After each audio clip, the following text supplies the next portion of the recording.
മലയാളിയെ വായന പഠിപ്പിച്ച് അവരെ വായനാശീലമുള്ളവരാക്കി തീർത്ത മഹാനായ P.N. പണിക്കരുടെ ചരമദിനമായ ജൂൺ 19 കേരളം വായനാ ദിനമായി ആചരിക്കുന്നു.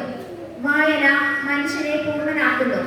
വായനയിലൂടെയും എഴുത്തിലൂടെയും പരമാവധി അറിവ് നേടുന്നു. ചിന്തകളെ രൂപപ്പെടുത്തുന്നതിൽ വായന ഏറെ പങ്കുവഹിക്കുന്നു.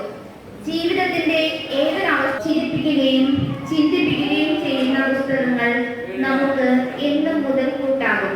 വായനയുടെ പ്രാധാന്യം നമ്മൾ കുഞ്ഞുനാളിലെ അറിഞ്ഞിരിക്കേണ്ട ഒന്നാണ്. നല്ല പുസ്തകങ്ങൾ വായിച്ച് നന്മകൾ മാത്രം ചെയ്ത് നമുക്ക് വളരാം. പുതിയ തലമുറയ്ക്ക് ഒരിക്കൽ ഓരോ വായനാ ദിനവും ഭാഷയോടുള്ള സ്നേഹവും ബഹുമാനവും വർദ്ധിപ്പിക്കാൻ ഉതകുന്നതാകട്ടെ. എല്ലാവർക്കും എൻ്റെ വായനാ ദിന ആശംസകൾ.